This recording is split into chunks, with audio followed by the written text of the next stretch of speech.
देखिए कुणाल जी, ये धर्म का बेचने का काम तो शुरू से राजनीति टोपियां जो पहनाते आए हैं कांग्रेस के लोग ही आए हैं। भाजपा ने कभी भी धर्म का दुरुपयोग नहीं किया, कभी भी धर्म को नहीं बेचा। मोहन भागवत जी ने जो कहा है, उनका जो कथन है बिल्कुल सत्य है। मुसलमानों को यह पूरी स्वतंत्रता है, उनके बड़े भाई हिंदू हैं। मैं आपको बताता हूँ, सनातन धर्म से ही हिंदुस्तान में रह रहे जो मुसलमान हैं हमारे भाई, उनकी उत्पत्ति हुई है और उन्हें घबराने की जरूरत है। जितना सुरक्षित मुसलमान हिंदुस्तान के अंदर है, मैं कहता हूं किसी मुल्क में नहीं है। आप पड़ोसी मुल्कों में देख लीजिए, चाइना और पाकिस्तान में किस कदर उनकी दुर्गति हो रही है। आज हम कहते हैं कि मदरसों की जगह अत्याधुनिक स्कूल होने चाहिए, उनकी शिक्षा को बढ़ावा दिया जाना चाहिए। तो क्या बुरी बात है? आज हर बात को कांग्रेस धर्म से जोड़ करके देखती है। नहीं, दिग्विजय सिंह तो ये भी कह रहे हैं कि मदरसों में जाना आरएसएस प्रमुख की मजबूरी हो गई है, क्योंकि बीजेपी को वोट कहां से मिलेगा। फिर बीजेपी को अल्पसंख्यकों का भी वोट चाहिए, इसलिए बीजेपी मदरसों में भी जा रही है। आरएसएस के बयान के बाद कहा गया ये। मैं आपको बता देना चाहता हूं, मुसलमानों को सबसे ज्यादा 70-75 साल से गुमराह कांग्रेस करती आई है। इनको टोपी पहना करके इनको गुमराह किया, इनकी शिक्षा पर ध्यान नहीं दिया। आज जब भारतीय जनता पार्टी संघ चाहता है कि मुसलमान तरक्की करे इस देश का, आज जितना स्वतंत्र मुसलमान हिंदुस्तान के अंदर है, इज्जत की रोटी खा रहे हैं। कांग्रेस के टाइम में सिर्फ ये वोट बैंक बनकर के रह गया था, इन्हें सिर्फ वोट बैंक के लिए इस्तेमाल किया गया। भारतीय जनता पार्टी वोट की खातिर राजनीति नहीं करती, ना इस्तेमाल करती है, उन्हें उनका बराबर का हक देना चाहती है। इनको मिर्च लग रही है। इन्होंने पूरे 70-75 साल भारतीय जनता पार्टी आज इनको अच्छे रास्ता दिखा रही है। इन्होंने यूज किया वोट बैंक के लिए। भारतीय जनता पार्टी कतई भी वोट बैंक के लिए कार्य करने के लिए इनको मिर्च लग रही है कि आज तमाम मुसलमान नरेंद्र मोदी जी को चाह रहा है, भारतीय जनता पार्टी की तरफ जा रहा है, इनको मिर्ची। लेकिन राजू चंदेल जी, कांग्रेस से भी सवाल खड़े कर रही है कि अगर आप धर्म की राजनीति नहीं करते हैं तो फिर क्यों उत्तर प्रदेश के अंदर 80-20 का फॉर्मूला देते हैं? आखिर क्यों असम के मुख्यमंत्री कहते हैं कि राहुल गांधी की दाढ़ी सद्दाम हुसैन जैसी हो गई है? क्यों बताने की कोशिश की जाती है कि मुसलमानों का धर्रा अलग है, हिंदुओं का धर्रा अलग है? देखिए, मैंने उनका बयान नहीं सुना है, क्या बयान है मैं इंतजार नहीं रखता, लेकिन कुछ लोग देख रहे हैं, ये लोग खुद आज भोले बाबा की शरण में जा रहे हैं, राम की शरण में जा रहे हैं, आशीर्वाद ले रहे हैं। हमारे संघ के नेताओं ने इनकी यात्रा का समर्थन किया। अरे कम से कम 75-70 साल बाद कोई आदमी भारत जोड़ने की बात कर रहा है। अरे भारत को इन्होंने से पहले नहीं जोड़ा गया। अगर जोड़ते राहुल गांधी तो मैं कहता हूँ कि इनको पीओके को जोड़ना चाहिए था, अक्साई चीन को जोड़ना चाहिए था। वो जोड़ के दिखाएं, इनके अंदर हिम्मत नहीं है। भारत तो मैं कह रहा हूं, अखंड भारत का जो सपना हमारे पूर्वजों ने देखा है उसको जोड़ के दिखाएं। ठीक है, संदीप जी मेरे साथ जुड़ गए हैं, कांग्रेस के लीडर है। संदीप जी, आपका बहुत बहुत स्वागत कर रहा हूं मुद्दे की बात में। अगर मेरी आवाज आप तक मिल रही है, आपकी तरफ से, कांग्रेस की तरफ से कहा गया आरएसएस के बयान के बाद कि बीजेपी हिंदू धर्म या फिर सनातन धर्म को बेचने की कोशिश कर रही है। मोहन भागवत का बयान तो आपने भी सुना होगा, कपिल सिब्बल का इस पर बयान आया है और यह भी कहा जा रहा है राजू चंदेल की तरफ से कि वो काम आपने किया है, खंड खंड भारत को कर दिया, अखंड भारत को आप लोगों की वजह से यह हुआ। ये भाजपा के लोग और आरएसएस के लोग चाहते थे कि जिन्ना जी जो है इस देश के पहले प्रधानमंत्री बने, और इनकी जो है इच्छा नहीं पूरी हो पाई है। उस इच्छा को पूरा करने के लिए ये लोग लगे हुए, संघर्षरत हुए हैं, और जो है हमारी शुभकामनाएं इनके साथ में है। और रही बात, अभी आपने अखंड भारत की बात की, तो टू नेशन थ्योरी किसने दी, ये इतिहास का विषय है। यही कट्टरपंथी, यही जो है देश विरोधी लोग थे जो आज इस तरीके की बात कर रहे हैं। उस समय भी यही लोग बात कर रहे हैं, दूसरा कोई नहीं कर रहा था।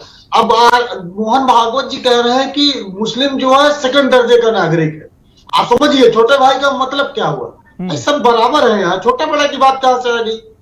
भाई इंसान होता है, चाहे वह हिंदू हो चाहे मुस्लिम हो। मतलब बीजेपी में जिस तरीके से शहनवाज हुसैन और मुख्तार अब्बास नकवी जी के साथ जिस तरीके से व्यवहार किया जाता है, या एमजे अकबर, नब्जा अब्दुल्ला, बहुत सारे जो मुस्लिम नेता इनके यहाँ हैं, जिस तरीके से आप भी तो की बात नहीं करते। राहुल गांधी तपस्वी और पुजारी की बात करते हैं, राहुल गांधी कौरव और पांडव की बात करते हैं। कहां मुसलमानों की बात की है, कहां अल्पसंख्यकों की बात की है? संदीप जी देखिए स्पेशली मेरा रिलीजन, अगर मेरी आप बात करेंगे, मैं एक ब्राह्मण हूं। अगर अपने रिलीजन की बात करूंगा, अगर मैं जहां पैदा हुआ हूं उसकी बात करूंगा, तो मैं ब्राह्मण हूं, बाई बर्थ हूं। अब उसके लिए मैं क्या कर सकता हूं? तो मैं रहूंगा ना, उसकी बात जाहिर सी बात है करूंगा। लेकिन अगर आप अब्दुल्ला जी बात कर रहे हैं, हर्ष जी अगर आप बात कर रहे हैं अपने धर्म की, या कोई अब्दुल्ला भाई हमारा अपने धर्म की बात कर रहा, तो मैं ये कहूँ नहीं तुम दूसरे नंबर वाले हो, आप बात नहीं कर सकते हो। ये नहीं होना चाहिए। आज यही भारतीय जनता पार्टी और आरएसएस के लोग यही सर, आप मुसलमानों को 7वें नंबर पर रख रहे हैं। मैं बताऊं कैसे? राजू जी नहीं, हाँ, मैं ये हम बराबरी पर रख रहे हैं। कैसे बराबरी में रख रहे हैं? गेम में पढ़ना ही नहीं चाहते। ठीक है, मैं आपको 3 बातें गिनाता हूं बस, अगर आप जवाब दे पाए तो, क्योंकि समय कम है, आप थोड़ा देर से जुड़े हैं, माफी के साथ। 3, गुजरात के अंदर जब इलेक्शन हुए, अगर मैं 50 का जिक्र करता हूं, 1950 से अब तक था, तो कांग्रेस कभी 26 मुसलमान उम्मीदवार को उतारती थी।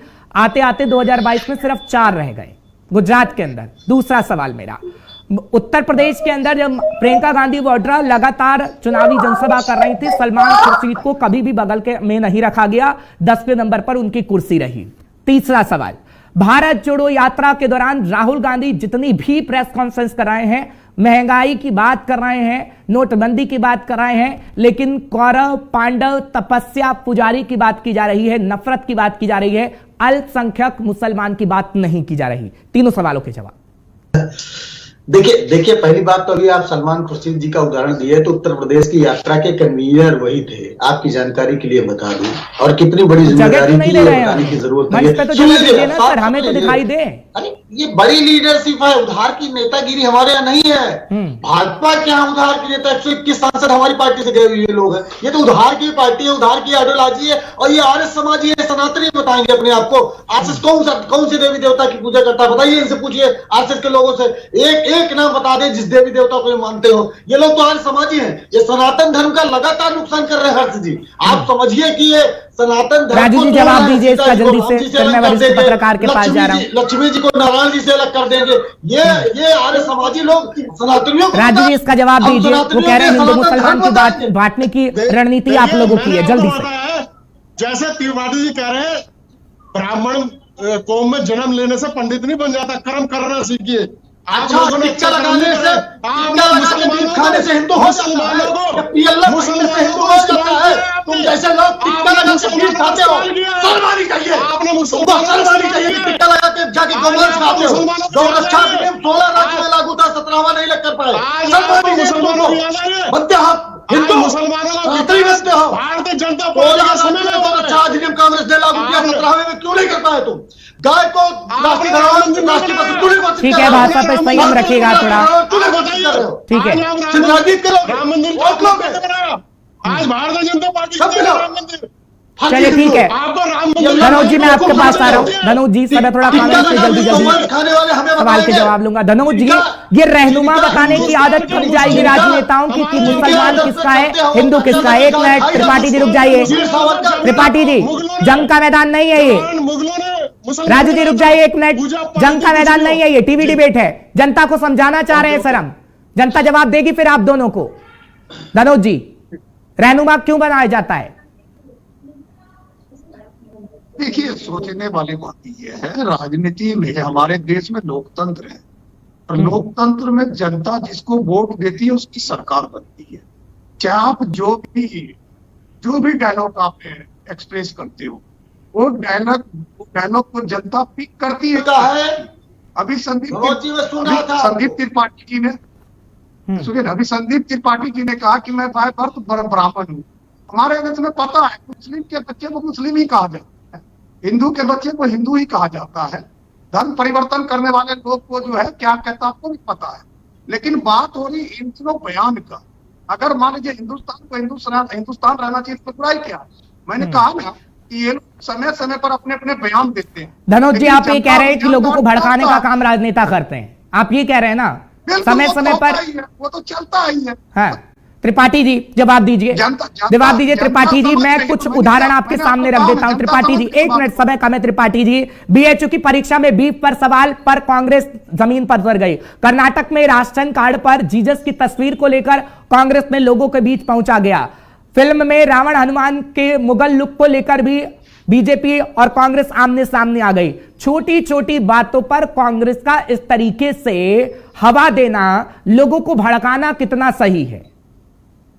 धनोज जी पहली बात तो भारत, सुन लीजिए हर्ष जी, भारत जोड़ो यात्रा से आरएसएस और बीजेपी बुरी तरह घबराई हुई है। इन्हें पता चल गया है कि हमारी दुकान अब नहीं चलने वाली है और इनका चेहरा खुल गया। ये आर्य समाजी लोग, राम जी का मंदिर बन रहा है, जिन्होंने राम मंदिर की लड़ाई लड़ी, जिन्होंने पूरा मुकदमा लड़ा, जिन्होंने अपना पूरा जीवन दे दिया, उसमें ट्रस्टी नहीं बने, चंपत राय को ट्रस्टी बनाए हैं। कौन से आधार पर बनाए हैं बताइए? उन्होंने क्या किया? भगवान राम जी के लिए क्या किया? सनातन धर्म के लिए क्या किया? जो क्या पंडित पुजारी मर गए थे, क्या साधु सन्यासी दुनिया में? एक मिनट, भाषा पे संयम रखिए सर। कांग्रेस ने कब बात करी फिर राम मंदिर की? अभी कांग्रेस क्यों बात कर रही है? भारत जोड़ो यात्रा आप कह रहे हैं कि भारत को जोड़ने का हम काम कर रहे हैं, तो क्यों नहीं आप सियासी बयानबाजी से पीछे हटते हैं? राहुल गांधी को सियासी बयानबाजी देने की क्या जरूरत है जब आप कह रहे हैं कि लोगों के बीच हम पहुंच रहे हैं, भारत जोड़ो यात्रा कर रहे हैं? तो सियासत ही कर रहे हैं सर आप। राहुल गांधी सियासी नेता है या नहीं है? देखिए आज जो भारत जोड़ो यात्रा है वो सामाजिक आंदोलन है और ये आंदोलन इन्हीं जैसे लोगों का चेहरा एक्सपोज करने के तो राजनीतिक परिभाषा तो आप ही गढ़ रहे हैं ना सर? सुन लीजिए, राजनीतिक परिभाषा आप ही गढ़ रहे हैं। अच्छा ये बताइए, टी शर्ट पर किसने आक्षेप लगाया? जूते पर किसने आक्षेप लगाया? इनर पहनते हैं कि नहीं पहनते हैं, किसने आक्षेप लगाया? राजू जी की आवाज दीजिएगा जरा, राजू जी जवाब दीजिए इसका। जो भारत जोड़ो यात्रा से घबरा गए हैं त्रिपाठी जी। 2024 में भारत छोड़ो यात्रा शुरू करना आप लोग। अच्छा भारत जोड़ो नहीं, भारत जोड़ के विपक्ष को जनता पार्टी दिखाएगी, पीओके को लेकर आएंगे, अक्षय चीज को लेकर आएंगे। जो काम आपने नहीं किया वो काम भारतीय जनता पार्टी करेगी। आप भारत छोड़ो यात्रा नहीं करने छोड़ो यात्रा शुरू करना। सनातनी और समाजियों को सनातन धर्म पे कब्जा नहीं करने देंगे। छोड़िए, आप सनातन धर्म के आप बीफ खाने वाले, सनातन धर्म का आपने आज तक कुछ नहीं किया सनातन धर्म के लिए, आपने कुछ नहीं किया सनातन धर्म के लिए। कि ये पूरा लगाकर कर रहा है। आप देखिए ये देश की जनता है, ये जानती है कि सनातन एक एक करके बोलिए, जनता को समझ में आएगा ताकि 2024 में देखिएगा, 2024 में देखिएगा। चलिए ठीक है, एक मिनट संदीप जी मैं आपके पास बताऊं। राजू जी रुक जाइए राजू जी, ऐसे समझ में नहीं आएगा लोगों को। ठीक है ठीक है त्रिपाठी जी, 2024 में तो आप कह चुके हैं कि राहुल गांधी नहीं होंगे प्रधानमंत्री उम्मीदवार, वो तो बयान आ चुका है कांग्रेस का। फिर कांग्रेस किसको प्रधानमंत्री उम्मीदवार बनाएगी और कौन सा लीडर आप आगे रख रहे हैं जो बीजेपी को मात दे पाएगा? आप भी कह रहे हैं ना बीजेपी को मात देंगे हम। पहली बात तो हर्ष जी, किसने कहा कि राहुल जी पीएम के उम्मीदवार नहीं होंगे? जयराम रमेश ने सर, जयराम रमेश।